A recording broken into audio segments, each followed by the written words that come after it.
এই যে আমাদের যখন শীতকাল আসে তখন আলহামদুলিল্লাহ অনেক দাওয়াতি কাজ হয় না? হয়। কিন্তু আপনি দেখবেন এটার প্রভাবটা কতটুকু। আমাদের এখানে একটা মাহফিল হলো, মাহফিল শেষে ওই দিন ফজরের সময় আগে যে 8 জন আসতো, আজও 8 জন এসেছে, তো কোনো প্রভাব পড়েছে? পরের দিনও 8 জন, পরে আরো কমছে বা ওই দিনে কমে গেছে। বেশি আলোচনা হলো, বেশি ঘুম হলো নাকি? কোনো প্রভাব হলো?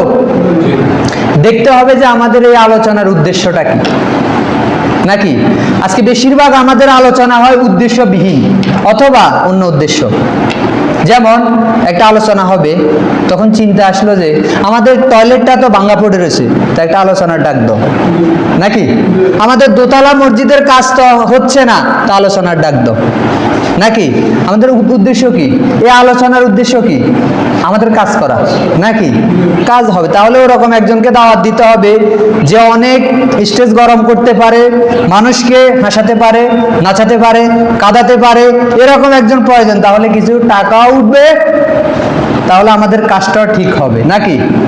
লক্ষ্য উদ্দেশ্য যেটা সেটা তো হচ্ছে দোতলার কাজ, ভাঙা টয়লেট, অজুখানাটা ভাঙা পড়ে রয়েছে, কাজ করতে হবে নাকি। কাজ হচ্ছে। যদি লক্ষ্য উদ্দেশ্য এটা হয় যে মানুষের হেদায়েত প্রয়োজন, মুসল্লিদের সংখ্যা বাড়ে না। 8টা আসতো, এখনো 8টা আসে বা 60টা আসে, যে বাড়ে না। যেদেরকে পরিবর্তন প্রয়োজন, নেশার সাথে জড়িত যুবশ্রেণী, প্রেমে আসক্ত, বিভিন্নভাবে তারা বেপরোয়া দিন থেকে, তাদের পরিবর্তনের জন্য এমন একজন প্রয়োজন যে এমন কিছু কথা বলবে এই যুবকদের অন্তরে গিয়ে আঘাত করবে, হিট করবে, তারা কাল থেকে আমল করা শুরু করবে।